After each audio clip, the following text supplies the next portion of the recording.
देखते हैं कैफ 1 का। ले आए जी ज़रा इधर। कल वाला क्वेश्चन हम कर रहे थे, तो क्वेश्चन यहाँ पे आके आपका रुका था। इनफैक्ट डेप्रिसिएशन भी मैंने कैलकुलेट कर ली थी, ऐसा ही है।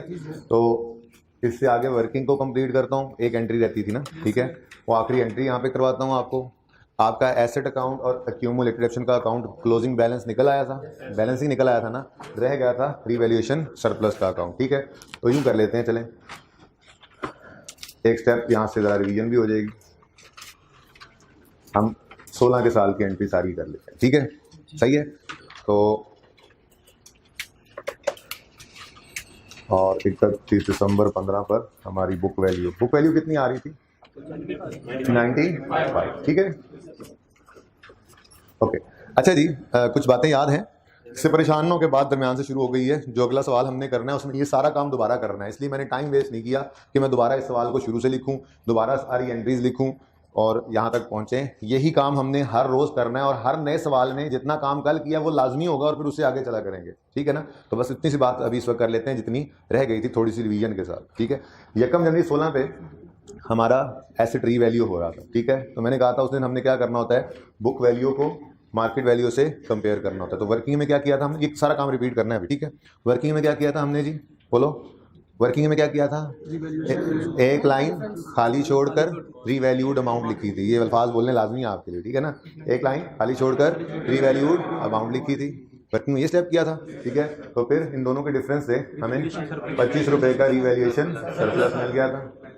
रीवैल्यूएशन सरप्लस आया था हमारा बैलेंसिंग फिगर, और ये मैंने कहा था ये revaluation surplus is the revaluation surplus का अपना अकाउंट है, क्योंकि ये एसेट चल रहा था, ठीक है।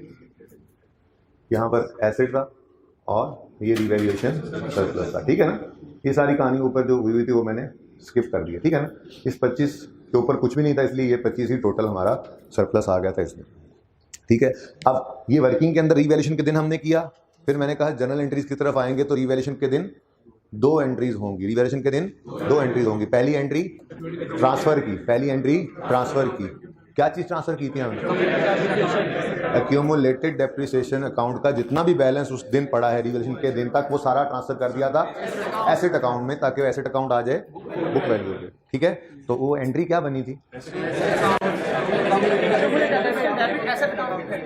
अच्छा, आहिस्ता भी बोलेंगे तो मुझे समझ आ जाएगी कि आपको बात समझ आई है, ठीक है। तो एक्यूमुलेटेड डेप्रिसिएशन अकाउंट डेबिट और एसेट अकाउंट क्रेडिट। तो 1 जनवरी 16 को जिस दिन रीवैल्यूएशन हुई, सबसे पहली एंट्री हमने ट्रांसफर की थी, accumulated depreciation debit asset credit. कितनी अमाउंट पड़ी हुई थी? 5 रुपये की हमने ट्रांसफर कर दिया, ठीक है। ये एंट्री पास की थी 16 की पहली एंट्री, 15 में तो कुछ था ही ना, ठीक है। ये for the year ended 31 December 16 की ये एंट्रीज चल रही थी, और ये एंट्रीज भी आपको समझा दी थी वैसे तो मैंने, लेकिन चलें थोड़ी सी रिवीजन यहाँ से ही कर लेते हैं। खैर अगले सवालों में भी यही काम करना ही है, ठीक हो गया जी। उसके बाद जब एसेट अकाउंट भी बुक वैल्यू पे अब आ गया था यहाँ पे, फिर हमने रीवैल्यूएशन सरप्लस या लॉस की एंट्री करनी होती है। तो हमारे इस सवाल के अंदर क्या आ रहा था? रीवैल्यूएशन पे सरप्लस। रीवैल्यूएशन सरप्लस की वजह से एसेट बढ़ेगा या कम होगा? गेन आया है ना, ठीक है। तो एसेट नजर भी आ रहा है, वर्किंग ही हमें एंट्री करवाया करेगी। ये एसेट है, एसेट 95 से बढ़ के 120 पे गया, तो 25 से एसेट बढ़ा है। एसेट का बढ़ना डेबिट होता है या क्रेडिट? तो एसेट का बढ़ना डेबिट, ये दूसरी एंट्री रीवैल्यूएशन की, ठीक है ना। पहली एंट्री ट्रांसफर की, दूसरी सरप्लस या लॉस की रिकॉर्डिंग की, ठीक है। तो एसेट 25 से बढ़ा है, एसेट का बढ़ना डेबिट, और फिर हाँ गेन प्रॉफिट एंड लॉस में रिकॉर्ड नहीं करना। इस गेन को प्रॉफिट एंड लॉस में रिकॉर्ड किया तो वहां से होकर रिटेन अर्निंग में चला जाएगा, और फिर शेयर होल्डर आके ये पैसे मांगने लग जाएंगे, हालांकि ये हमने कमाया ही नहीं है। और दूसरी तरह की बात अगर करें तो वो क्या है कि जी ये अनरियलाइज्ड गेन है, अभी रियलाइज हुआ ही नहीं। तो फिर हमें क्या करना पड़ेगा, इसको अलग से इक्विटी के अंदर शो करना पड़ेगा, रिटेन अर्निंग्स के नीचे, ताकि यूजर को पता लगे कि ये अभी हमने कमाया नहीं है। तो हमने इस गेन की एंट्री प्रॉफिट एंड लॉस में नहीं की थी, हमने इसकी एंट्री ओसीआई से रूट करना है, लेकिन वो वक्त आने के ऊपर कर लेंगे जब statement of change in equity का टॉपिक पढ़ेंगे ना, तो वहां पे जाके आपको वो पूरी पिक्चर क्लियर करूंगा। फिलहाल ये एंट्री बस ऐसे ही ज़हन में रख लें, ठीक है। वैसे तो ये एंट्री असल में है, असल में ये एंट्री क्या है? एसेट डेबिट रीवैल्यूएशन सरप्लस इन ओसीआई क्रेडिट। लेकिन फिलहाल जो कि स्टार्ट है, तो स्टार्ट के अंदर जरा मैं आपको कह रहा हूँ फिलहाल ऐसे ही बात आप चलाएं। क्या? एसेट डेबिट 1-2 दिन में ना फिर मैं थोड़ी सी बात उस तरह से करके तो यहाँ रीवैल्यूएशन सरप्लस इन ओसीआई लिखना शुरू कर दूंगा, ठीक है। सही है। फिलहाल एसेट डेबिट किया था और रीवैल्यूएशन सरप्लस हमने कर दिया था क्रेडिट, कितने से? 25। ये हमारी रीवैल्यूएशन हो गई थी, ठीक है। अब अगली बात आई थी हमारे सामने, एसेट रीवैल्यू हो गया है, उसको हमने क्या करना है, अब डेप्रीशिएट करना है। तो मैंने आपको चेंज इन एस्टीमेट के साथ इसको लिंक करके समझाया था कि जैसे एस्टीमेट में चेंज आए तो हम क्या करते थे, जिस दिन एस्टीमेट में चेंज आता था उस दिन की WDV को लेते थे और उसी दिन खड़े होकर रिमेनिंग लाइफ निकालते थे। ठीक है, हाँ रेजिडुअल वैल्यू रिवाइज हो तो वही लेनी है, ठीक है ना। यानी कि WDV at the date of change in estimate को डिवाइड करते थे रिमेनिंग लाइफ पे। अब एसेट रीवैल्यू हुआ है तो भी मसला तो हो गया ना, वहां पे भी तो मसला क्या हुआ था, डेप्रिसिएशन जैसे चली आ रही थी वैसे नहीं चल सकती थी, कोई ना कोई चीज चेंज हो गई थी, लाइफ बदल गई, लाइफ कम हो गई, अब उस एसेट को कम साल में डेप्रिशिएट करना है, लाइफ बढ़ गई, अब उस एसेट को ज्यादा साल डेप्रिशिएट करना है, तो डेप्रिसिएशन बदलनी होती थी। तो यहाँ पे क्या हुआ है, यहाँ पे कॉस्ट ही गायब हो गई। अब कॉस्ट की बजाय क्या आ गया, रीवैल्यूड अमाउंट। क्या आ गया, अब एसेट हमारा उठ के किस पे पहुंच गया है। अब हम अगर दोबारा कभी भी रीवैल्यू ना करें एसेट तो इस 120 को तो डेप्रिशिएट करना पड़ेगा ना। इसका मतलब फिर वो पुराना फॉर्मूला तो नहीं लग सकता था जो ऊपर लग रहा था, 100 बटा कितना था, 20 था, 100 बटा 20 तो नहीं लगा सकते हम। अब हमने इस 120 को डेप्रिशिएट करना है, तो उसूल पे वही बनाया था मैंने, यहाँ पे ऐसे करके फॉर्मूला भी लिखा था, याद होगा अगर आपको। ठीक है, मैंने लिखा था कि जब रिवैल्यूएशन हो जाए तो रिवैल्यूएशन के बाद हम डेप्रिसिएशन एक्सपेंस का फॉर्मूला क्या लगाते हैं, revalued amount minus revised residual value over remaining useful life. लिखी नहीं तुमने, बात लिखी नहीं तुमने, तुम्हारे जैसों के लिए नहीं लिखी थी, हैं अपने जैसों के लिए लिखी थी, इसलिए नहीं लिखी तुमने जी। तो यहाँ पे हमने ये फॉर्मूला लिखा था, डेप्रिसिएशन का फॉर्मूला क्या था जी, revalued amount minus revised residual value over remaining useful life, remaining life. ठीक है जी, तो भाई ये बड़ा इंपॉर्टेंट फॉर्मूला है, ज़हन में रखना है। अच्छा, रीवैल्यूड अमाउंट किस दिन रीवैल्यूड अमाउंट आई हुई है, चेंज इन एसेट की कॉस्ट से रीवैल्यूड अमाउंट किस दिन बदली है, जब जनवरी 16 पे ना। तो ये याद रखना, हम ये रिमेनिंग लाइफ भी इसी दिन खड़े होकर कैलकुलेट करेंगे। कभी भी ये कंफ्यूजन ना ले आना ज़हन के अंदर, 31 दिसंबर ये सारा गलत हो जाएगा। एसेट 1 साल अभी डेप्रिशिएट हुआ है, ठीक है, अगर आप 31 दिसंबर 16 पे खड़े होकर रिमेनिंग लाइफ निकालेंगे तो 2 साल माइनस हो जाएंगे, तो गड़बड़ हो जाएगी। ठीक है, तो हमेशा के लिए याद रखना कि हमने ये रिमेनिंग लाइफ जो निकालनी है हमेशा किस दिन खड़े होकर निकालनी है, जिस दिन एसेट रीवैल्यूएशन की डेट पे खड़े होकर। ठीक है, और सही है ना। तो फिर कल मैंने आपको ये समझाया था कि अब हमने क्या करना है, इस 120 को डेप्रिशिएट करना है, रेजिडुअल वैल्यू तो है नहीं इसलिए इसको साइड पे कर दो। तो रीवैल्यूड अमाउंट को डिवाइड करना है रिमेनिंग लाइफ से, रिमेनिंग लाइफ खड़े होंगे यहाँ पर 1 जनवरी 16 पे और कैलकुलेट करेंगे। ठीक है, एसेट हमने किस दिन खरीदा था, 1 जनवरी 15 पे, 1 जनवरी 16 तक कितने साल गुजर गए, 1, टोटल लाइफ कितनी थी 20 में से कितने निकल गए 1, बाकी कितने हैं 19। तो हमने 120 को डिवाइड कर दिया था 19 से। ठीक है, क्या आंसर आया था 6.3 113 कोई काम का मार्कर तुमने नहीं रखा, ये वाले चेक किए, मैंने चेक करके रखा आपका, ठीक है चेक करके सच्ची तुम चेक करके अपने हाथ में रखा करो मार्कर जी। अच्छा, अगली बात से पहले जरा ये एंट्री तो कर लें, 63 की entry, depreciation expense debit accumulated depreciation 6 point, तो जो चेंज किए थे वो ले गए, वो दूसरा मार्कर्स ले गए हैं, यही थे यार। ओके, अच्छा जी एंट्री भी हो गई थी, अकाउंट्स में भी हो गई थी, एक आखिरी एंट्री में करके चला गया था, मैंने समझाया नहीं था, अब आज उसकी साइंस समझते। ठीक है, मेरे ख्याल में वर्किंग भी पूरी होती जा रही है। 31 दिसंबर 15 पर डेप्रीसिएशन 10/20 कितनी आई थी, 100/20, चलो जी 5 आई थी। ठीक है ना, अब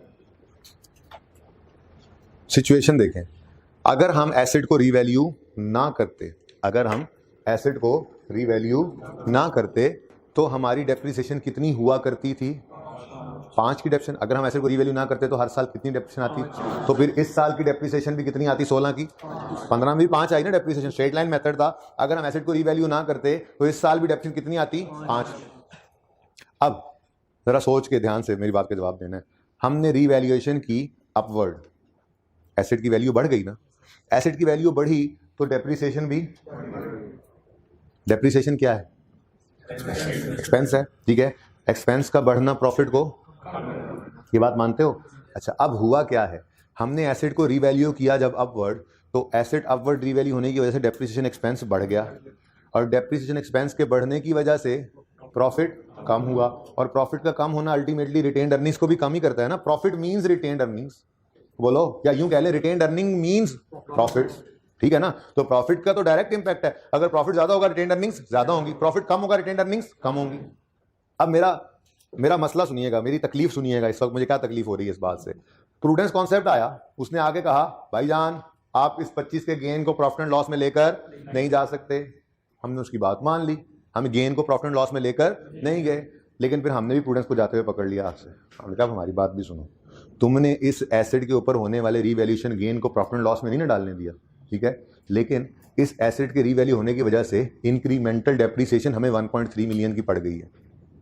ये 1.3 मिलियन की जो डेप्रिसिएशन बढ़ी है रीवैल्यूएशन की वजह से, इस वजह से हमारे प्रॉफिट्स 1.3 मिलियन से कम हुए हैं और इस वजह से रिटेन्ड अर्निंग्स भी कम हो गई हैं। अब तुमने डायरेक्ट रिटेन्ड अर्निंग्स की बात अगर करें तो प्रॉफिट्स मतलब रिटेन्ड अर्निंग्स, तुमने एक 25 का गेन हमें रिटेन्ड अर्निंग्स में नहीं ऐड करने दिया, तो फिर उस 25 के गेन की वजह से जो हमें डेप्रिसिएशन एक्सपेंस इजाफी पड़ा है, हमें फिर वो भी रिवर्स करने दो।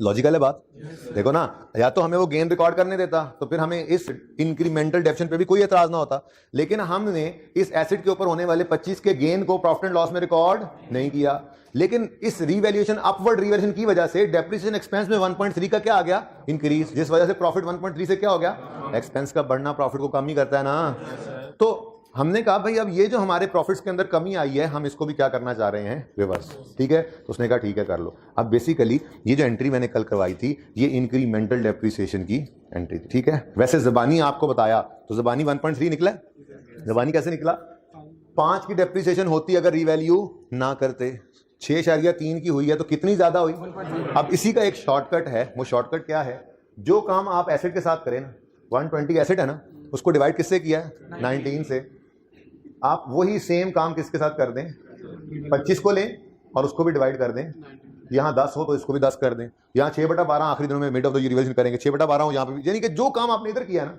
120 के साथ, वही काम आप इधर कर दें 25 के साथ, ठीक है। तो ये एक शॉर्टकट है, जरा 25 डिवाइड बाय 19 करके देखें क्या, तो वही 1.3 आया है, बोलो। तो ये हमने 1.3 यहाँ से माइनस किया, इस 1.3 की मैंने आपको एंट्री सिखानी थी, ठीक है। अब आपने उर्दू के अंदर 4 पॉइंट्स लिखने हैं, ठीक है, जिनकी वजह से अब ये एंट्री हमारी बनने जा रही है, ठीक है। ये एंट्री है ना, ये सबसे मुश्किल एंट्री है, सबसे मुश्किल एंट्री जो आपको समझ नहीं आती, लेकिन ये 4 जुमले आसान आसान से लिखें, ये एंट्री खुद ब खुद बन जाएगी, ठीक है जी। तो लिखना शुरू करें, पॉइंट नंबर 1 लिखें, ये इस तरह स्टार लगा लें, इस एंट्री की जगह पे स्टार लगाएं, एंट्री तो कल कर ली थी ना, मैंने लिख दी थी, उस पर स्टार लगाएं और स्टार लगा के पेज के टॉप पे या बॉटम पे कहीं पे 4 लाइनें लिखने की जगह हो, वहाँ पे स्टार को ले आएँ और लिखना शुरू करें।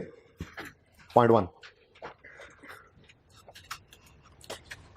इसके बाद कोई एंट्री नहीं, आप लिख सकते हो सही है, इसके बाद कोई एंट्री नहीं है, इस जहां पे एंट्री हुई पड़ी है नीचे 3-4 लाइनें खाली हैं तो फौरन बाद लिख लें, इसके बाद कोई एंट्री अब हमने नहीं करनी, ठीक है।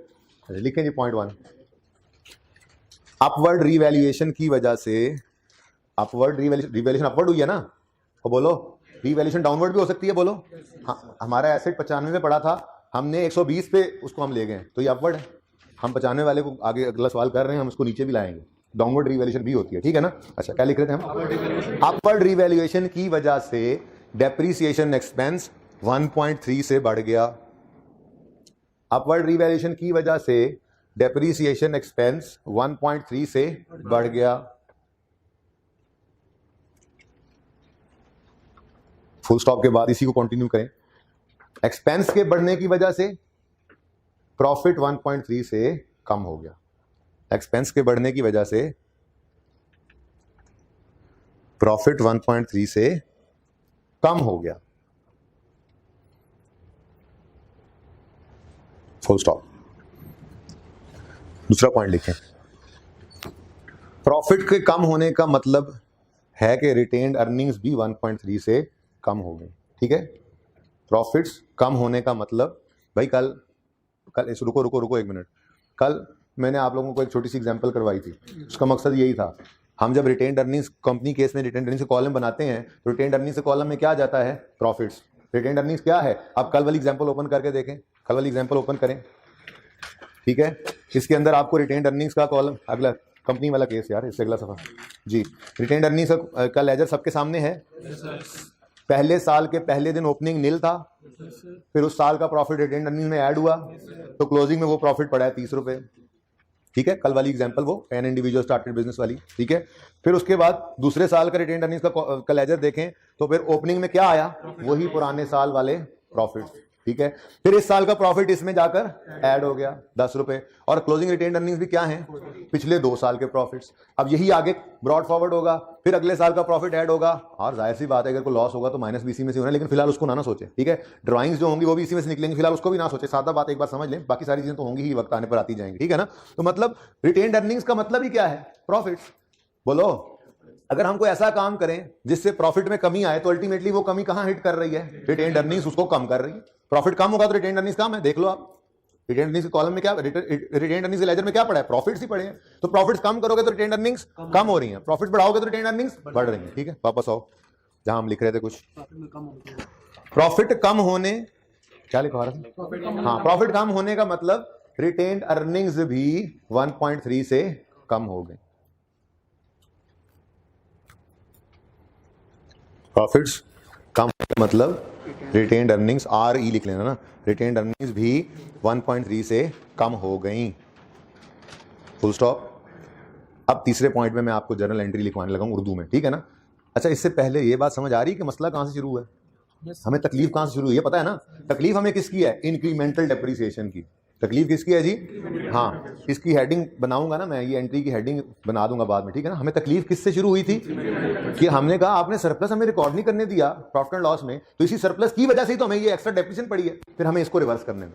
तो वो कहानी आपको समझाने के लिए और एंट्री समझाने के लिए मैंने बोला, सबसे पहली बात मैंने क्या बोली कि अपवर्ड रिवैल्यूएशन की वजह से डेप्रिसिएशन 1.3 से बढ़ गई, जिस वजह से प्रॉफिट 1.3 से एक्सपेंस बढ़े तो प्रॉफिट कम ही होता है ना। अच्छा, अब अगली बात मैंने क्या लिखवाई, प्रॉफिट से कम होने का मतलब क्या है, रिटेन्ड अर्निंग्स भी 1.3 से कम हो गई। अब 0.3 में हम इसको रिवर्स करने लगे, ठीक है ना। हमने इस इंपैक्ट को क्या करना है, एतराज था ना, इस पे रिवर्स करना है ना। तो अब ये डबल एंट्री में लिखवाने लगा, 0.3 में लिखो। अब हम रिटेन्ड अर्निंग्स को बढ़ा लेंगे, कम हुई है ना रिटेन्ड अर्निंग्स, इधर देखो, इंक्रीमेंटल डेप्रिसिएशन की वजह से रिटेन्ड अर्निंग्स क्या हुई हैं, कम। हमने इसको रिवर्स करना है तो क्या करेंगे, बढ़ा लेंगे, ठीक है, और सही है। तो लिखें, अब हम रिटेन्ड अर्निंग्स को बढ़ा लेंगे। अब जरा रुक जाओ सारे ये लिखने के बाद और मेरी तरफ मुंह करो, मुझे बताओ रिटेन्ड अर्निंग्स का मतलब क्या है। प्रॉफिट्स को बढ़ाना हो तो क्या करना चाहिए, बढ़ाना हो तो प्रॉफिट्स की नेचर क्या है, इनकम्स ज्यादा हो तो प्रॉफिट आता है ना। इनकम्स की नेचर क्या है, क्रेडिट, मतलब प्रॉफिट की नेचर क्या है, क्रेडिट। मतलब अगर प्रॉफिट्स को बढ़ाना है तो क्या करना पड़ेगा, क्या, डेबिट। क्लियर है ये बात, यानी अगर प्रॉफिट्स को बढ़ाना हो तो क्या करेंगे, क्रेडिट, और प्रॉफिट्स को कम करना पड़े तो क्या करेंगे, ठीक है। तो लिख रहे थे हम, अब हम रिटेन्ड अर्निंग्स को बढ़ा लेंगे, ब्रैकेट में लिखो डेबिट, सॉरी ब्रैकेट में लिखो क्रेडिट, ठीक है ना। रिटेन्ड अर्निंग्स को क्या करना है भाई, बढ़ाने के लिए क्या करना है, इधर देखो, इधर देखो, मैं 0.3 लिखा आपने, ठीक है, लिखा, क्या लिखा, अब हम रिटेन्ड अर्निंग्स को बढ़ा लेंगे। अब हम रिटेन्ड अर्निंग्स को 1.3 से बढ़ा लेंगे। अब देखो मैंने रिटेन्ड अर्निंग्स को क्या किया, क्रेडिट, और दूसरा इंपैक्ट उस अकाउंट को देंगे, और दूसरा इंपैक्ट उस अकाउंट को देंगे, और दूसरा इंपैक्ट उस अकाउंट को देंगे जिसे सरप्लस आने पर बढ़ाया था, और दूसरा इंपैक्ट उस अकाउंट को दे देंगे जिसे सरप्लस आने पर बढ़ाया था, यानी रीवैल्यूएशन सरप्लस अकाउंट, ठीक हो गया।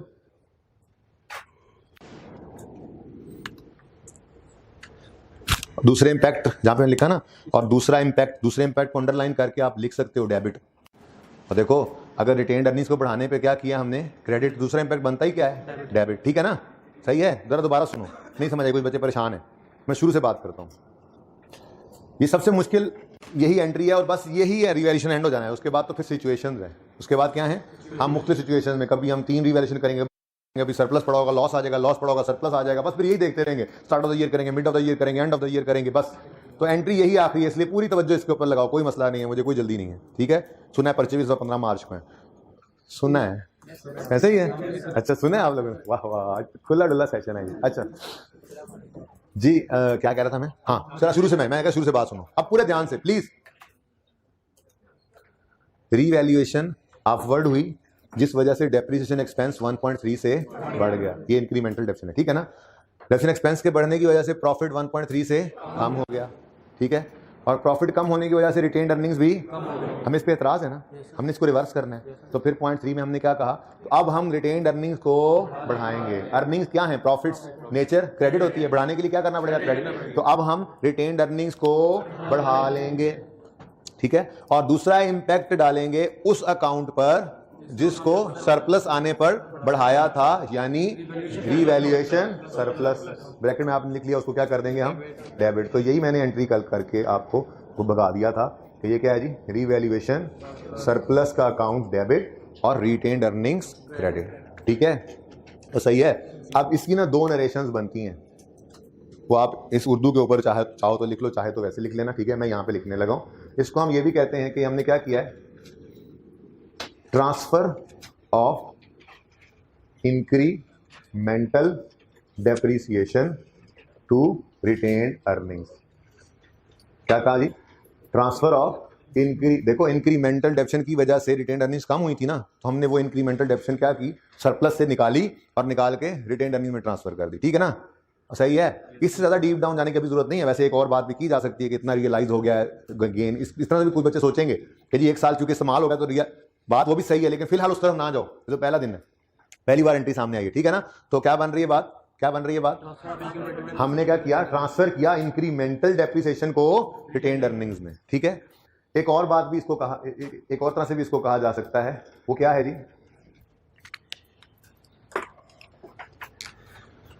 भाई मेरे ना मैसेज किसी को कर दें कि मेरे टीए को कहें जरा क्लास में आ रहे हैं, जज़ाकल्लाह। अच्छा, दूसरी बात, आपको नहीं लगता कि ये जो डिक्रीज इन प्रॉफिट आया 1.3 का, ये आर्टिफिशियल डिक्रीज है? मेरी बात पे गौर करो, हमारा प्रॉफिट 1.3 से कम हुआ है, 1.3 से डिक्रीज हुआ है, ये क्या एक्चुअल में डिक्रीज है? एक्चुअल में क्या हमने ये एसेट बेचा है अभी? ये 25 का गेन तो अभी हमने कमाया ही नहीं है, हमारे एसेट ने ये गेन तो अभी हमें दिया ही नहीं था, लेकिन इसकी रीवैल्यूएशन के मॉडल पे जाने की वजह से हमारी डेप्शन 1.3 से बढ़ गई, जिसकी वजह से प्रॉफिट 1.3 से, तो ये तो एक आर्टिफिशियल डिक्रीज इन प्रॉफिट है ना। तो बोलो, हमने क्या किया, इस आर्टिफिशियल डिक्रीज इन प्रॉफिट के इंपैक्ट को क्या कर दिया, रिवर्स कर दिया। ये ज्यादा बेहतर लग रही है बात, ठीक है। 1.3 से जो प्रॉफिट में कमी आई है, ये आर्टिफिशियल कमी है कि एक्चुअल कमी है? ये 1.3 का खर्चा एक्चुअल में हो गया है? नहीं नहीं, पड़े पड़े एसेट 120 पे उठा के हमने ले लिया, 25 से बढ़ा, जिस वजह से डेप्शन 1.3 से बढ़ गई, जिसकी वजह से प्रॉफिट 1.3 से कम हो गया। ये जो इंक्रीज है प्रॉफिट में, ये तो आर्टिफिशियल है। तो हमने क्या किया, हमने इस आर्टिफिशियल डिक्रीज पे एतराज है भाई, सॉरी डिक्रीज पे, प्रॉफिट डिक्रीज हुआ, ठीक है। तो आर्टिफिशियल डिक्रीज पे हमें क्या है, एतराज है, तो हम उसको क्या कर देंगे, रिवर्स कर देंगे। क्या कर देंगे, रिवर्स कर देंगे, ठीक है। तो reversal of artificial decrease in profits कह सकते हैं इसको, ठीक है। अब करते क्या है, बस प्रॉफिट्स को जो है वो डायरेक्ट प्रॉफिट एंड लॉस तो हमारे सामने है नहीं, ना ही हम उसको हिट करेंगे, हम डायरेक्ट इस प्रॉफिट्स का इंपैक्ट क्या करते हैं, रिटेन्ड अर्निंग्स के ऊपर ही हिट कर देते हैं, ठीक है। तो आखिरी बार जरा बात दोबारा सुन लो, उसके बाद नोट छोड़ करना, आखिरी बार बात दोबारा सुन लो। अपवर्ड रीवैल्यूएशन हुई, जिस वजह से नजर भी आ रहा है, लेकिन हम इस तरह से नहीं कंपैरिजन करेंगे, 5 और 6.3 शॉर्टकट बता दिया आपको, ठीक है ना। तो जो ये डेप्रिसिएशन आई है, ये क्या है, इंक्रीमेंटल है ना, ठीक है, ज्यादा डेप्शन पड़ गया। अच्छा, अब मैंने क्या लिखवाया कि अपवर्ड रीवैल्यूएशन की वजह से 1.3 से डेप्शन एक्सपेंस बढ़ गया, जिस वजह से प्रॉफिट 1.3 से, जिसका मतलब कि रिटेन्ड अर्निंग्स भी 1.3 से कम हो गई, लेकिन ये आर्टिफिशियल डिक्रीज है, हमें इसको रिवर्स करना है, हमें इस पर एतराज है, हमें इसको रिवर्स करना है। तो अब हम क्या करेंगे, अब हम रिटेन्ड अर्निंग्स को वापस बढ़ा लेंगे, ठीक है। रिटेन्ड अर्निंग्स क्या है, प्रॉफिट्स हैं, प्रॉफिट्स का बढ़ना क्रेडिट करना पड़ेगा, तो रिटेन्ड अर्निंग्स हो गई क्रेडिट, और डेबिट करेंगे उस अकाउंट को जिसे सरप्लस आने पर बढ़ाया था, यानी रीवैल्यूएशन सरप्लस, ठीक है। तो ये एंट्री क्या है जी, transfer of incremental depreciation to retained earnings भी कहते हैं इसको। जरा और टेक्निकल बात करें तो मैं यूं कहूंगा कि हमने reversal of artificial decrease in profit किया है, आर्टिफिशियल डिक्रीज इन प्रॉफिट जो आया था उसको क्या कर दिया हमने, रिवर्स कर दिया, ठीक है। कुछ बात थोड़ी बहुत हजम हुई है, थोड़ी बहुत होगी तो काफ़ी है, ठीक है। आहिस्ता आहिस्ता मजीद हाजमा बेहतर होता जाएगा।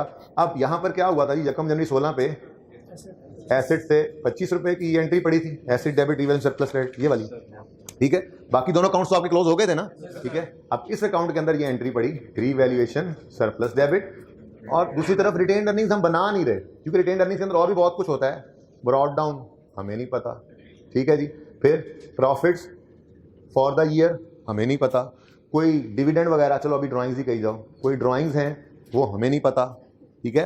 तो हम तो ये अकाउंट बना ही नहीं सकते, इसलिए ये अकाउंट बनाने की ज़रूरत कतन नहीं है, ठीक है। हम क्या करेंगे, हम बस डबल एंट्री जैसे करते हैं, कोई एक अकाउंट ना भी कैश की एंट्री एडिशन की करते थे ना, एसेट में एडिशन की एंट्री करते थे तो करते थे एसेट डेबिट कैश, कैश के लेजर बनाते थे। उसमें यही मसला होता था ना, ओपनिंग का नहीं पता और डेबिट्स और क्रेडिट्स का नहीं पता, तो हम नहीं बना सकते थे वो अकाउंट, तो ये नहीं बनाने की जरूरत, ठीक है। बस एंट्री दिमाग में कर लेंगे इसकी। तो एंट्री क्या पड़ी, revaluation surplus debit retained earnings credit, ठीक है। असल में तो ये बात है, ठीक है ना। लेकिन यहाँ पे हम सिर्फ ये डेबिट कर देंगे, ये अकाउंट हम फिलहाल नहीं बनाएंगे, ठीक है। यहाँ पे क्या कर देंगे जी, 31 दिसंबर 16, तो 31 दिसंबर 16 पर क्लोजिंग बैलेंस कितना आ जाएगा, 20.7। ये अकाउंट भी आपका क्लोज। इधर देख लो, वर्किंग और लेजर्स आपके मैच करते होंगे। वर्किंग में एसेट मैच नहीं करेगा, हाँ एसेट, क्योंकि एसेट कॉस्ट पे है या रिवेन्यू अमाउंट पे अक्यूमुलेशन लग पड़ी है, तो वो एसेट का क्लोजिंग और अक्यूमुलेशन का क्लोजिंग नेट करोगे तो वो वर्किंग के 113.7 से मैच कर जाएगा। अगले सवाल में देख लेते हैं, ठीक है।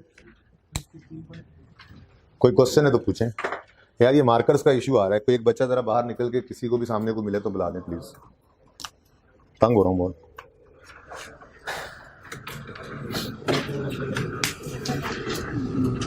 जी कोई क्वेश्चन, किधर ले आए मैं जी, वो 4 कहे थे लेकिन पहले 2 को ना मैंने 1 कर दिया, तो 3 ही है बस। सोचा था डेप्शन एक्सपेंस बढ़ गया अलग रखूंगा, प्रॉफिट कम हो गया अलग रखूंगा, इकट्ठा हो गया बट ठीक है। थोड़ी थोड़ी लॉजिक क्लियर होती है, चलो। अच्छा ये सवाल है आपका आज का, mister Umar purchase a building, सबको नजर आ रहा है सवाल? ओके, नहीं नजर आ रहा तो मैं बोल रहा हूँ, सुन लो ध्यान से। Mister Umar purchase a building costing 500 million on यकम जनवरी 15। भाई साहब वापस नहीं आए अभी तक जिनको भेजा है। चलो, यकम जनवरी 15 पे 500 मिलियन की बिल्डिंग उमर ने खरीदी है, having useful life of 10 years, 10 साल उसकी जिंदगी है। रीवैल्यूएशन डिटेल्स क्या हैं? पहली रीवैल्यूएशन हो रही है यकम जनवरी 16 पे, दूसरी हो रही है यकम जनवरी 17 पे। ये नई चीज अगर निकाल दूं तो इस सवाल में और जो सवाल हमने कल किया उसमें कोई मसला, कोई फर्क है? अच्छा, जो कल होमवर्क में सवाल दिया था वो हो गया था, जाहिर है उसका सोल्यूशन जो मौजूद था वो तो हो ही जाना था, इसीलिए तो मैं सोल्यूशन को पसंद नहीं करता, इसलिए आज के सवाल में सोल्यूशन नहीं है जी। ले लेते ना ऊपर से, ओके जी। अब ये सवाल आपके सामने है, ये अभी कल वाला सवाल बन गया, ठीक है।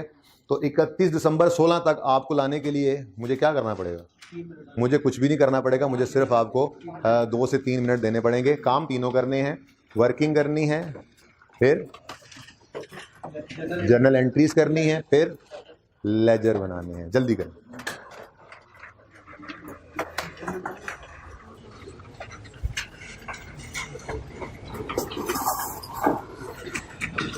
यार वो भाई गए हुए आई नहीं अभी तक, भाग तो नहीं गए थे?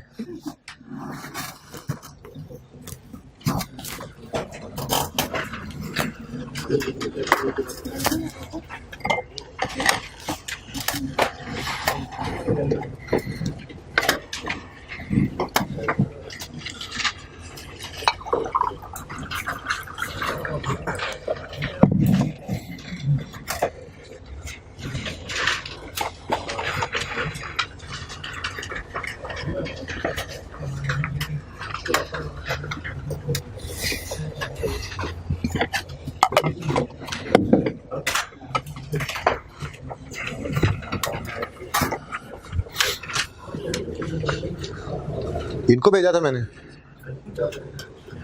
डस्टर कहाँ है भाई? इन्हीं को यही गए थे यारो, किधर गया मुंडा? वो आया जरा मुझे बताना, अब किसी और को भेजूं तो वो भी ना साथ मिल जाए उसको, पता लगे बाहर कोई चीज बंट रही सी।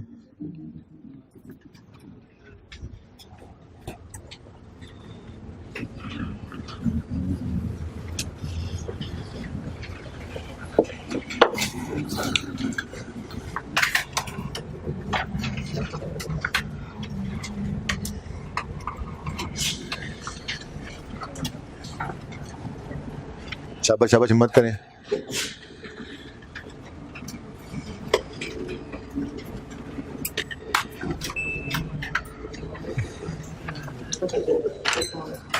नहीं तुम इतनी देर क्यों लगा के आए हो?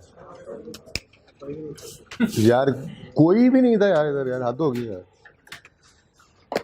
ये क्वेश्चन करना है 31 दिसंबर 16 तक, वर्किंग भी करो, जर्नल एंट्री भी करो, लेजर भी बनाओ, जल्दी करो, तुम्हारे पास अब 2 मिनट है।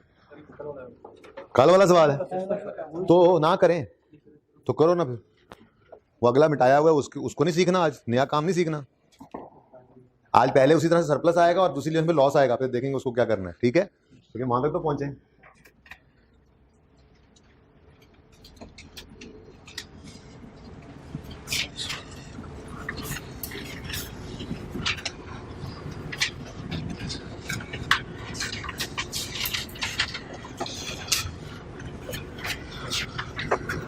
भाई वर्किंग में ना एक कॉलम की जगह छोड़नी है आपने, फिर ना कहना बताया नहीं। मैंने कल ही बता दिया था कि रिवर्स सरप्लस के बाद भी एक कॉलम आना है, लेकिन कल आएगा। फिर ना कहना दसिया नहीं, मैंने 10 दिया है। नो सॉरी,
जी कितने बच्चे पहुंच गए यहाँ तक? अच्छा बाकी साथ साथ आए, चलें आ जाएं। अब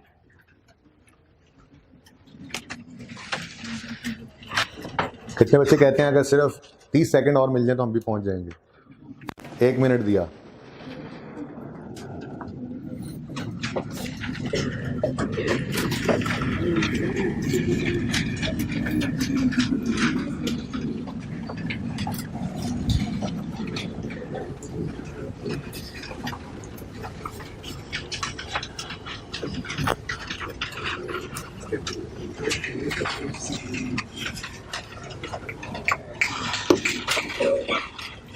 जी बच्चों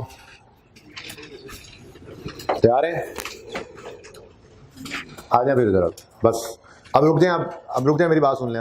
अब जब हम यहाँ पे पहुँच जाएंगे, इससे आगे चलेंगे, फिर साथ साथ नोट कर लीजिएगा, ठीक है? शुरू करें, मेरे साथ सवाल मुझे करवाएं। बल्कि किस दिन एसिड खरीदा है भाई? 1 जनवरी 2015 पर। कॉस्ट है एसिड की कितनी? 500। तो किसी ने 100 तो नहीं ले ली? अच्छा चलो शुक्र है, सवाल पढ़ा है जी। तो भाई अब आपने ना यहाँ से फ्रेम लगाया करें, ये जगह की कोई ज़रूरत नहीं होती मुझे, ठीक है ना? यहाँ से फ्रेम लगा दें और जहाँ तक लगा हुआ बस वहीं तक रहने दें, मैं इधर ही घूमूंगा। अच्छा जी, तो 1 जनवरी 2015 पर क्या एंट्री करोगे? Acid debit, cash credit. चलो इधर एसिड अकाउंट डेबिट, और काफ़ी जगह नीचे भी हो जाएगी। एसिड अकाउंट डेबिट और cash account credit 500। Asset purchase, ठीक है जी। फिर क्या होगा जी, अब 31 दिसंबर 15 पर डेप्रीसिएशन होनी है। सवाल खामोश है तो straight line method, cost divided by कितनी है यूजफुल लाइफ, 10 साल, ये 10 वाई लिखा, ठीक है ना। पता नहीं क्या समझ रहे हैं ऑनलाइन वाले जी। 50 की डेप्रीसिएशन आ गई और बुक वैल्यू आ गई 450।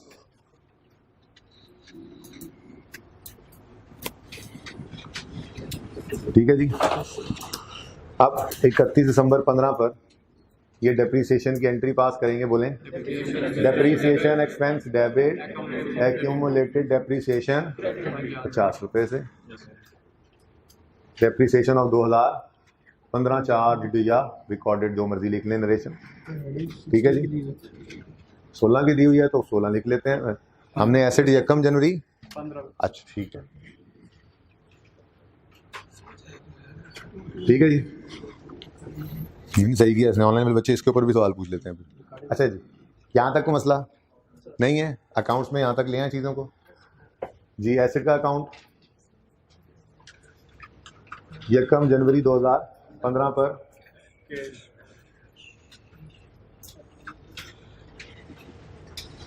ओके जी। एसेट डेबिट कैश क्रेडिट 500 से, फिर उसके बाद डेप्रीसिएशन की एंट्री इस अकाउंट में करेंगे हम, एक्यूमुलेशन अकाउंट में। तो 31 दिसंबर 15 पर depreciation expense debit accumulated depreciation credit.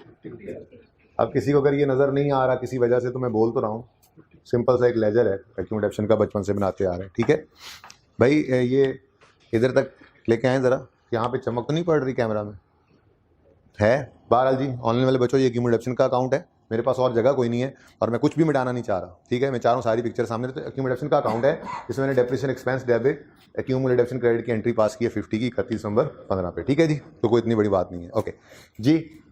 तो 31 दिसंबर 2015 पर एसेट अकाउंट का क्लोजिंग कितना आ जाएगा जी, बैलेंसिंग फिगर 500, ठीक है जी। ये 500 मैंने बोल दिया, किसी को नज़र नहीं आ रहा माजरत के साथ, या फिर इसको बंद कर देते,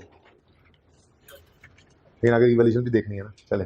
उसके बाद 31 दिसंबर 15 पर एक्यूमुलेटेड डेप्रीसिएशन अकाउंट का क्लोजिंग बैलेंस आ गया 50 और ये अकाउंट भी क्या हो गया जी, क्लोज, ठीक है। अब 16 शुरू हो तो सबसे पहला काम क्या किया जाता है, क्लोजिंग बैलेंसेस को ओपनिंग बनाते हैं। तो इनको यहीं पे कर लिया करो ना, क्लोजिंग को ओपनिंग। यकम जनवरी 16 पे एसेट का ब्रॉड डाउन, तो इनको कैश डाउन नजर नहीं आ रहा था, हमको ब्रॉड डाउन नजर आ जाएगा। फिर यकम जनवरी 15 पर 16 पर सॉरी यकम जनवरी 16 पर brought down accumulated depreciation account का आ गया 50, ठीक है। ऐसा भी नजर आ रहा है क्या मैं बोल रहा हूँ, ठीक है ओके। अच्छा जी, अब आते हैं जी रिवैल्यूएशन की तरफ। यकम जनवरी 16 को इधर देखें, यकम जनवरी रिवैल्यूएशन डिटेल में क्या कह रहा है जी। यकम जनवरी 16 पे एसेट 900 मिलियन पे चला गया है, एसेट 900 मिलियन पे चला गया, ठीक है। इधर ही बैठ जाओ यार। अब रिवैल्यूएशन करनी है तो तरतीब वही रखेंगे, ठीक है, सही है ना। वर्किंग के अंदर क्या करना है, वर्किंग के अंदर एक लाइन खाली छोड़ देनी है और रिवैल्यूड अमाउंट लिख लेनी है। तो एक लाइन ये खाली छोड़ दी मैंने, आप लोगों के पास तो लाइन छोड़ना को मसा नहीं है ना, बस एक लाइन खाली छोड़ी और क्या लिख दिया जी, रिवैल्यूड अमाउंट कितनी है जी, 900। ले अब हमने क्या करना है, हाँ इस बुक वैल्यू को इस रीवैल्यूड अमाउंट यानी मार्केट वैल्यू से क्या करना है जी, कंपेयर करना है। तो 450 वाला एसेट जो है वो कहाँ पे पहुंच रहा है, 900 पर। तो बढ़ रहा है कम हो रहा है, तो 450 रुपये से बढ़ गया, तो ये 450 क्या आ गया, रीवैल्यूएशन सरप्लस, रीवैल्यूएशन सरप्लस आ गया जी बैलेंसिंग। और ये रीवैल्यूएशन सरप्लस के कॉलम में हमारे पास नजर आने लग जाएगा 450 का, और कुछ नहीं है उससे ऊपर। तो फिर यही है हमारा यकम जनवरी 16 पे रीवैल्यूएशन सरप्लस का बैलेंस, ठीक है। ये क्या हुआ भाई, क्या हुआ, ये रीवैल्यूएशन हुई। वर्किंग में क्या करते हैं, एक लाइन खाली छोड़कर रीवैल्यूड अमाउंट लिखते हैं, दोनों का कंपैरिजन करते हैं, रीवैल्यूड अमाउंट और बुक वैल्यू को, और सरप्लस या लॉस निकाल लेते हैं, ठीक है। अब आते हैं एंट्रीज की तरफ। एंट्रीज में क्या करते हैं जी, नहीं दो एंट्रीज नहीं बोला एसिड, हाँ यार क्लास का टाइम तो नहीं हो गया भाई जी। रिवैल्यूएशन के दिन क्या करते हैं भाई, जर्नल एंट्रीज दो होती हैं, दो जर्नल एंट्रीज करते हैं। पहली एंट्री ट्रांसफर की एक्यूमुलेशन अकाउंट के अंदर जितना बैलेंस पड़ा उसे एसेट में ट्रांसफर करते हैं, और दूसरी एंट्री सरप्लस या लॉस की रिकॉर्डिंग में। बार बार लॉस क्यों बोला हुआ, अभी अगली रिवैल्यूएशन में लॉस आ रहा है, ठीक है ना। तो पहला काम हमेशा क्या करना है, ट्रांसफर, दूसरा काम सरप्लस हो या लॉस उसकी रिकॉर्डिंग, ठीक है। तो ट्रांसफर के लिए कल हमने सहारा लिया था, इधर ले, कल हमने सहारा लिया था अक्यूमुलेटेड डेप्ट अकाउंट के अंदर पड़े हुए 50 का। मैं कह रहा हूं कि जरूरी तो नहीं है कि वो आपसे लेजर भी मांगे और जर्नल एंट्री भी मांगे। अगर सिर्फ जर्नल एंट्री मांग ले तो क्या पहले लेजर बना के देखोगे कि अक्यूमुलेशन अकाउंट के अंदर कितना बैलेंस पड़ा है?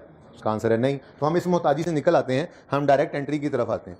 कोई मुश्किल काम नहीं है, अगर आप अपने एंट्रीज के अंदर ही ऊपर देखेंगे तो आपको नजर आ जाएगा कि आज तक अक्यूमुलेटेड डेप्ट अकाउंट के अंदर कितना बैलेंस गया है, एसेट, कैश, डेप्ट और ये अक्यूमुलेटेड।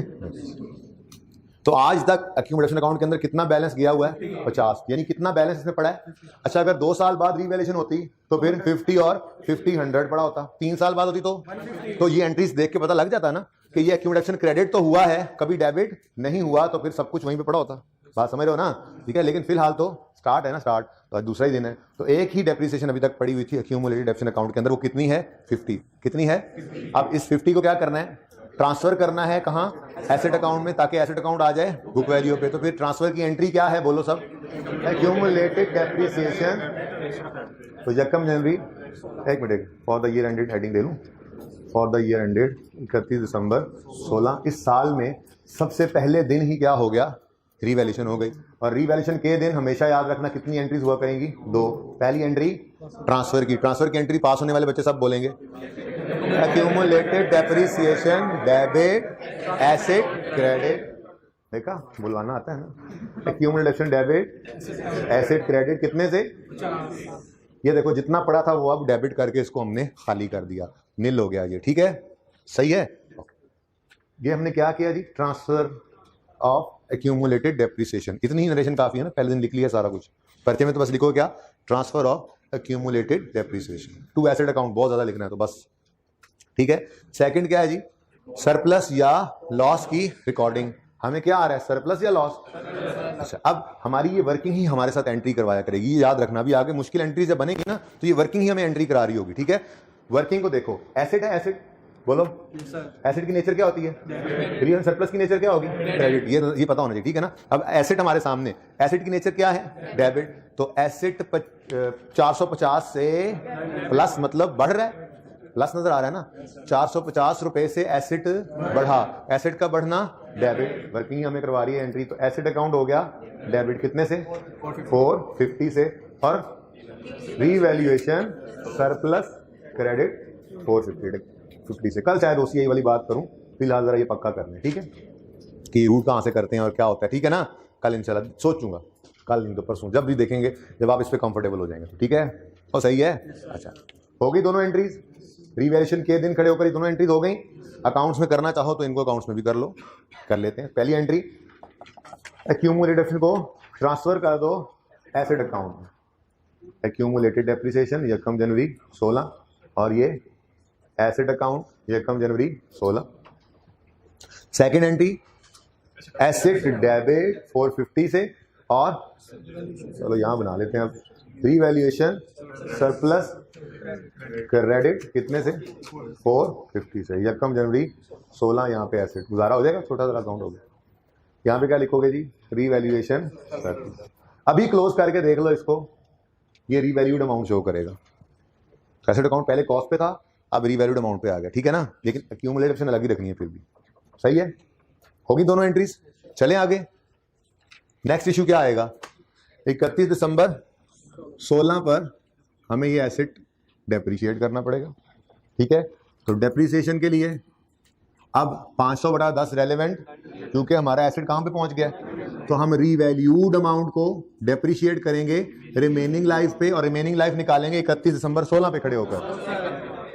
नहीं, बस ये याद रखना है, डेप्रिसिएशन रिवैल्यूएशन के बाद जब पहली डेप्रिसिएशन हो उस दिन कभी भी खड़े होकर आपने रिमेनिंग लाइफ निकालनी, उससे एक डेट पीछे रीवैल्यूड अमाउंट जहां आ रही है ना, रिवैल्यूएशन का दिन होता है वो, ठीक है ना, उस दिन खड़े होकर रिमेनिंग लाइफ निकालनी है, ठीक है।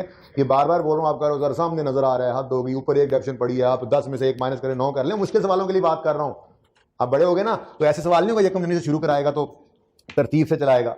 वो यकम जनवरी से कहेगा एसेट आया था और खड़ा होगा वो 2015 है ना, 2025 के अंदर खड़ा होगा, 2020 के अंदर खड़ा होगा, कहेगा डायरेक्ट लेके आओ। तो ये सारी चीज़ों का पता होना, बेस में डलेंगी तो तभी समझ आएगी ना, तो बेस में इनको डालना जरूरी है इन बातों को। तो छोटी छोटी बातें जहन में रखनी है, मुश्किल सवालों में यही जाकर काम देंगे, ठीक है, सही है ना।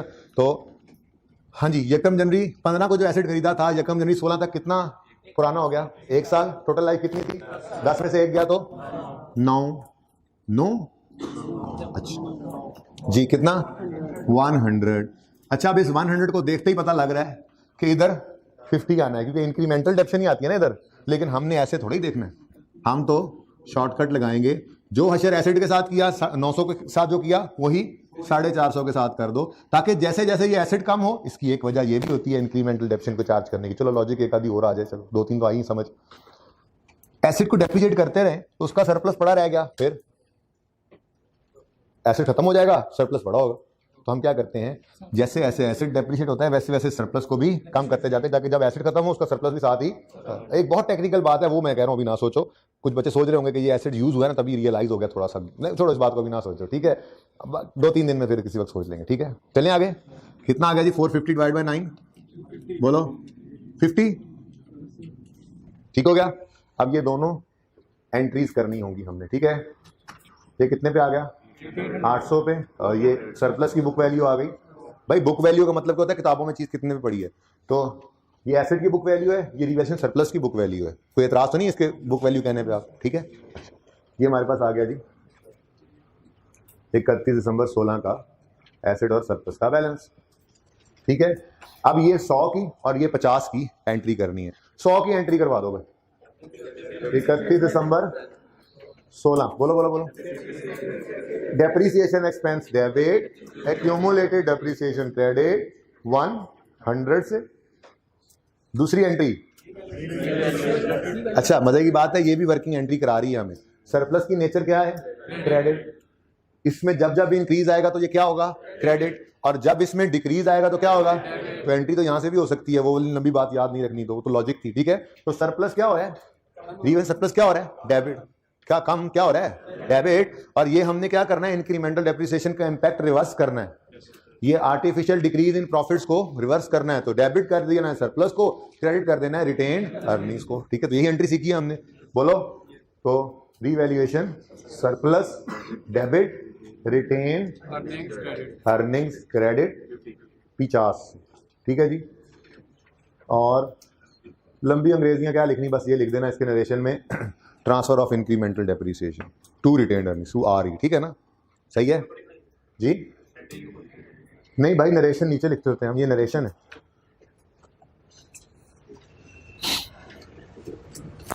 सही है, ये दोनों एंट्रीज हो गई, इनकी पोस्टिंग कर लें लेजर्स में।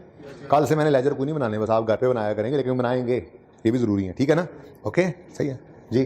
तो depreciation expense debit, accumulated depreciation, depreciation expense आ गया, एक्सपेंस का लेजर मैं नहीं बना रहा, ठीक है। Next, revaluation surplus debit, retained earnings credit 31 December 16,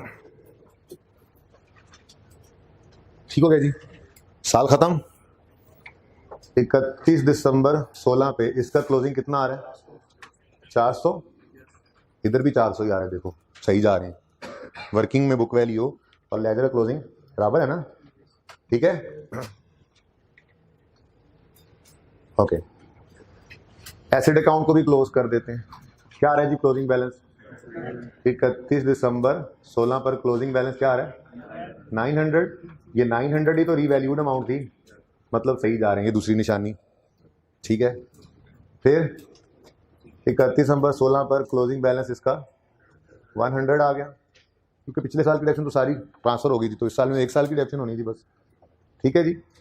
हाँ, लेकिन वर्किंग के साथ एसेट मैच नहीं कर रहा, क्योंकि एसेट अकाउंट कॉस्ट या रीवैल्यूड अमाउंट पे पड़ा है और डेप्रिसिएशन अलग पड़ी है एक्यूमुलेटेड डेप्शन अकाउंट के अंदर, जबकि वर्किंग बुक वैल्यू शो कर रही है। तो अगर इसको मैच करना है ना आपने, जैसे रीवैल्यूड सरप्लस का क्लोजिंग मैच हुआ वर्किंग से 400, इसको मैच करने के लिए आपको ये रीवैल्यूड अमाउंट में से डेप्शन को माइनस करना पड़ेगा, दोनों को नेट करोगे तो बुक वैल्यू आएगी ना, ठीक है। यहाँ तक कोई मसला है तो बताएं, यहाँ तक हमने कोई नया काम नहीं किया, ठीक है। नया काम शुरू होता है अब आखिरी 10-15-20 मिनट में, ठीक है, वैसे 10 मिनट का काम है। करें शुरू? ओके, आए जी, पर्दा हटाते हैं। भाई साहब जी मैं पर्दा हटाने लगा, इधर इधर। 1 जनवरी 17 पे एसेट दोबारा रीवैल्यू हो गया, क्या इजाजत नहीं है? बिल्कुल है। कितने अरसे बाद रीवैल्यूएशन करनी है, कब जरूरी है, ये बात फिर कभी करेंगे। एक छोटी सी बात आपको मैं समझाऊंगा, वो कॉन्सेप्ट है फ्रीक्वेंसी ऑफ रीवैल्यूएशन। तो अभी उस उलझन में खुद को ना डालें, बस फिलहाल सवाल क्या है, रीवैल्यूएशन दोबारा हो गया तो कर दें, वो साल बाद करे, 2 साल बाद करे, 10 साल बाद करे, ठीक है ना। वो कितने अरसे बाद करनी चाहिए, स्टैंडर्ड्स की क्या गाइडेंस है, ये इंशाल्लाह मैं आपको बाद में बात कर लूंगा, ठीक है। मैं भूल जाऊँ और टॉपिक खत्म हो जाए तो आप पूछ लेना, ठीक है। फिलहाल तो हमें ये पता लगा कि 1 जनवरी 17 को एसेट फिर रीवैल्यू हो गया, फिर तो तरतीब वही है, रीवैल्यूएशन आपको सिखा चुका हूँ, ठीक है। रीवैल्यूएशन बस इतनी सी है। वर्किंग में क्या करोगे, एक लाइन खाली छोड़ के रीवैल्यूड अमाउंट लिखोगे, फर्क आ जाएगा सरप्लस या लॉस। जनरल एंट्रीज में क्या करोगे, रीवैल्यूएशन के दिन 2 ही एंट्रीज होंगी, वो रीवैल्यूएशन जिस दिन मर्जी हो जाए। पहली एंट्री ट्रांसफर की, दूसरी एंट्री सरप्लस या लॉस की रिकॉर्डिंग की, ठीक है। तो भाई जितनी बार मर्जी सवाल में रीवैल्यूएशन आती रहे, हमें से क्या, ठीक है। तो फिर वर्किंग में क्या करोगे, एक लाइन खाली छोड़ दी, मैं इसलिए लिखता हूं क्योंकि मेरे पास लाइन नहीं लगी हुई, ठीक है। तो एक लाइन खाली छोड़कर अगली लाइन में क्या लिख दोगे, रीवैल्यूड अमाउंट। जी कितनी है रीवैल्यूड अमाउंट, 360। वही हुआ ना जिसका डर था, क्या हुआ, एसेट 800 से 360 पे आ गया। तो 2 धारी तलवार है फिर मॉडल रिवैल्यूएशन वाला, कभी खुशियां तो कभी गम, ठीक है ना।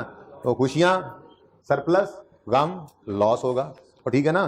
तो फिलहाल तो आपको एक अच्छा खासा गम सहना पड़ गया, कितना, 440 वोल्ट का गम लगा आपको जी। तो ये प्लस में लिखूं तो ये तो गलत हो गया, मतलब 800 में से 440 माइनस होगा, यानी क्या आ गया हमें, लॉस। क्या आ गया जी, रेवोल्यूशनरी लॉस, हाँ रिवैल्यूएशन लॉस। अब नई चीज, आज की नई चीज अब आई है। तो नई चीज हमेशा एंड पे आती है, ठीक है ना। आज की नई चीज, आज की ताजा खबर, आज की नई चीज, जब भी कभी कोई लॉस आएगा तो वो सबसे पहले सर उठा के देखेगा कि कुछ सरप्लस तो नहीं पड़ा, तो पहले वो लॉस उस सरप्लस को खा जाएगा। अगर फिर भी कुछ लॉस बच गया तो वो लॉस चला जाएगा प्रॉफिट एंड लॉस में। अब कोई एक साथी यहां से उठा और कहने लगा ये क्या बात हुई, आप कह रहे थे प्रॉफिट एंड लॉस में कुछ लेके नहीं जाना, तो मैं कहूंगा बह जा। प्रूडेंस कॉन्सेप्ट ने ये कहा था कि फ्यूचर का गेन रिकॉर्ड ना करो, लेकिन लॉस से तो मना नहीं किया, बल्कि कहा था कि फ्यूचर का लॉस हो तो आज ही रिकॉर्ड कर लो। तो चाहे ये अनरियलाइज्ड है, फ्यूचर है, अगर लॉस आएगा तो कहां जाएगा, प्रॉफिट एंड लॉस में, ठीक है। तो भाई 440 के गम आ गए। अब उन गमों ने सबसे पहले आपकी जिंदगी की जो खुशियां हैं पहले उनको खाना है, ठीक है। अगर खुशियां बहुत ज्यादा हों तो गम उनको खाते खाते खुद खत्म हो जाएंगे और बकाया खुशियां ही बच जाएंगी, ठीक है। लेकिन अगर गम इतने ज्यादा आ गए हैं, इतने ज्यादा आ गए हैं तो उन्होंने सबसे पहले आपकी खुशियों को खाया, फिर भी बच गए, तो बाकी के बचे हुए कहां चले जाएंगे, प्रॉफिट एंड लॉस अकाउंट में। कहां चले जाएंगे जी, प्रॉफिट एंड लॉस अकाउंट। समझो बात, ये ना थोड़ा सा इस तरह को होगी वर्किंग हमारी, तो जरा 400 को थोड़ा इधर तमीज से इधर कर देते, ठीक है जी। इधर देखो, इधर देखो, गम आए 440 के, उन्होंने पहले देखा कितनी खुशियां पड़ी हैं, सारी सारी खा गए, फिर भी गम बच। अच्छा अगर खुशियां होती मिसाल के तौर पे 300, सॉरी गम होते 300, तो खुशियों खाने के बाद 100 की खुशी ही बच जाती, ठीक है ना। लेकिन मसला क्या हुआ, गम ही इतने ज्यादा थे कि वो सारी खुशियों को खा गए, फिर भी बच गए, तो वो बचे हुए गम हमारा एक्सपेंस है, ठीक है। उनको हम कहां ले जाएंगे, प्रॉफिट एंड लॉस, ठीक है जी। और ये लॉस हम एक्सपेंस, हम नेगेटिव, एक्सपेंस नेगेटिव साइन से ही प्रेजेंट हो रहा है ना, एक्सपेंस एक्सपेंस लॉस, आप कहते हैं loss, expense expense loss negative sign से आ रहा है ना, तो लॉसेज एक्सपेंसेस वर्किंग में हम नेगेटिव साइन से शो कर रहे हैं। तो यहां तक को मसला वर्किंग हो गई। अब आते हैं जनरल एंट्रीज की तरफ। फॉर द ईयर एंडेड 31 दिसंबर 17, सबसे पहली एंट्री 1 जनवरी 17, रिवैल्यूएशन के दिन 2 ही एंट्रीज। पहली एंट्री, हाँ जी करो करो एंट्री करो, accumulated depreciation debit, asset credit, ledger की तरफ हम नहीं जा रहे, ठीक है। हम तो अपनी एंट्रीज में आएंगे। ये क्रेडिट हुई थी, ये डेबिट हो गई, 100, और ये डेबिट नहीं, ठीक है, तो फिर कह सकते हैं सेफली कि हमारे अक्यूमुलेटेड डेबिट अकाउंट के अंदर इस वक्त 100 रुपए का बैलेंस पड़ा है, क्योंकि जो 50 था वो तो डेबिट हो गया, कैंसिल हो गया था, रिवर्स हो गया था, ट्रांसफर हो गया था, ठीक है ना। अब इस वक्त कितना पड़ा है? 100, जो अभी तक डेबिट चेक करना है तो चेक कर लो। यकम जनवरी 17 पे एक्यूमुलेशन का ब्रॉड डाउन आपने निकाला, वो 100 आ गया, ये तो आपने डायरेक्ट ही कर लिया था, तो इसकी मोहताजी की जरूरत नहीं है, एंट्री से ही देख लेंगे, ठीक है, सही है। अच्छा, ट्रांसफर हो गई भाई, 100 की एक्यूमुलेटेड ट्रांसफर हो गई एसेट अकाउंट में, एसेट अकाउंट आ गया। अब किस पे? ठीक है, अब मैंने आपको कहा था आपकी ये वर्किंग जो है जर्नल एंट्री आपको यही करवाएगी, ठीक है, कोई जरूरत नहीं ज्यादा परेशान होने की, वर्किंग देखे जाओ, एंट्री किए जाओ, ठीक है, चेक करते हैं, ऐसा थोड़ा ही है। एसेट की नेचर डेबिट, फ्री सरप्लस की नेचर, ये समझ आती है बात, ठीक है। और प्रॉफिट एंड लॉस होगा तो डेबिट, और प्रॉफिट होगा तो अच्छा, रिवर्सल ऑफ लॉस भी गेन की तरह से होता है, वो भी क्रेडिट। बहरहाल छोड़ो इस बात को, फिलहाल ये एंट्री होने लगी है वर्किंग को देख के। एसेट की नेचर डेबिट, एसेट में क्या आया? डिक्रीज। अगर एसेट में डिक्रीज आए तो वो डेबिट होता है या क्रेडिट? कितने एंट्री साथ में नोट ना करना, एक मिनट रुक जाओ। एसेट अकाउंट क्या हो गया? क्रेडिट। कितने से? 440, ठीक है, आगे बढ़ो। फ्री सरप्लस की नेचर क्या है? क्रेडिट। इसमें भी क्या आया? कमी। तो क्रेडिट नेचर की चीज में कमी आए तो डेबिट करते हैं। रीवैल्यूएशन सरप्लस क्या हो गया? डेबिट। कितने से? 400 से। नेक्स्ट क्या है? प्रॉफिट एंड लॉस में 40 का लॉस जाना है। जैसे लॉस ऑन डिस्पोजल आता था तो प्रॉफिट एंड लॉस क्या होता था? डेबिट। ऐसे ही ये लॉस आया है तो प्रॉफिट एंड लॉस को क्या करना चाहिए? डेबिट। एंट्री भी तभी बैलेंस होती है भाई, प्रॉफिट एंड लॉस में। बैलेंसिंग फिगर हमने फेंकी थी ना, कितनी? 40। ये आपकी जनरल एंट्री हो गई जी, अगर लॉस आए तो, और पहले कोई सरप्लस पड़ा हो। अगर आपको रिवैल्यूएशन पे लॉस आया है और पहले कोई सरप्लस पड़ा है, इधर देखो, एसेट तो कम हो गया, डाउनवर्ड रिवैल्यूएशन हुई ना, एसेट तो कम हो गया, ठीक है, लेकिन उस लॉस में पहले सरप्लस का तिया पांचा कर दिया। 400 का सरप्लस पड़ा था, सारा ही गया। क्रेडिट पड़ा था ना 400 का, क्रेडिट गेन, खुशियां नजर आ रही थी, उसने क्या किया? आके सबसे पहले उनको डेबिट करके खत्म कर दिया। फिर भी 40 का बच गया, तो 40 का काम हमने रिकॉर्ड कर लिया, ठीक है, समझ आती है बात। अब आगे बढ़े, बढ़े आगे, चल नहीं समझ आई? किसको क्या बताऊं, क्या बताऊं? यहां से शुरू कर दूं, यहां से दोबारा बता दें, क्या बताऊं? तो बोलने दो वकील साहब जी। ये वाली एंट्री, अच्छा, वर्किंग में जो हुआ समझ आया? नहीं समझ आया? आ गया, मैंने वर्किंग से ही एंट्री करवाई है, ठीक है। एसेट अकाउंट 440 से कम हो रहा है, मतलब क्रेडिट हो रहा है, तो एसेट अकाउंट 440 से क्रेडिट हो गया। तुम्हारी ये जो साजिश है ना, नाकाम होगी, मैंने अगला काम करवा के छुट्टी देनी है, ठीक है। रीवैल्यूएशन सरप्लस की नेचर क्या है? क्रेडिट। इसमें भी क्या आ गया? कमी। कमी आई है ना, 400 का सरप्लस पड़ा था, खत्म हो गया। अब क्रेडिट नेचर की चीज में अगर कमी करनी है तो क्या करना पड़ता है? डेबिट। तो रीवैल्यूएशन सरप्लस डेबिट हो गया 400 से। प्रॉफिट एंड लॉस में कितना लॉस फेंका है? 40। डिस्पोजल की जर्नल एंट्री ज़हन में लाओ, जब लॉस ऑन डिस्पोजल आता था तो प्रॉफिट एंड लॉस किस तरफ आता था?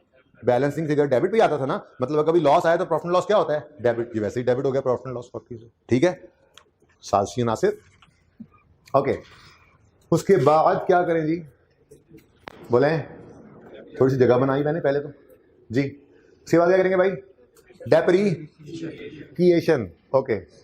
31 दिसंबर 17 पर डेप्रीसिएशन कैलकुलेट करनी थी, तो 900 को ले लेंगे जी। रीवैल्यूड अमाउंट लेटेस्ट वाली लेनी है, रीवैल्यूएशन। अच्छा, अगर ये दोबारा रीवैल्यूएशन ना होती तो अगले 9 साल तक यही फॉर्मूला लगता था, 100 100 100 100 100 100, 9 साल बाद जो एसेट खत्म, ठीक है ना, स्ट्रेट लाइन मेथड जो है। लेकिन चूंकि दोबारा रीवैल्यूएशन हो गई है तो फिर मजबूरन हमें दोबारा इस फॉर्मूला को चेंज करना पड़ेगा, ठीक है। तो 360 को हम नहीं, ऐसे नहीं, ऐसे नहीं, किस दिन? यकम जनवरी 17 पे खड़े होकर रिमेनिंग लाइफ निकालनी है। अब आपने ऊपर देख ली 2 डेफिनेशन फटाफट कह दिया, मैं कह रहा हूं नहीं, किसी मुश्किल वक्त की तैयारी अभी से करो। यकम जनवरी 17 पे रीवैल्यूएशन हुई है, हमने इस दिन खड़े होकर रिमेनिंग लाइफ निकालनी है। हम एसेट की डेट ऑफ परचेज को पकड़ेंगे। आसान है ये काम तो, कि आप 2 डेप्रिसिएशन देखें पर्चे में। अगर इस तरह सवाल कर रहे हो तो ऐसे ही कीजिएगा, 2 नजर आ गई, 2 डेप्रिसिएशन मतलब 2 साल गुजर गए तो टोटल में से 2 माइनस कर दो।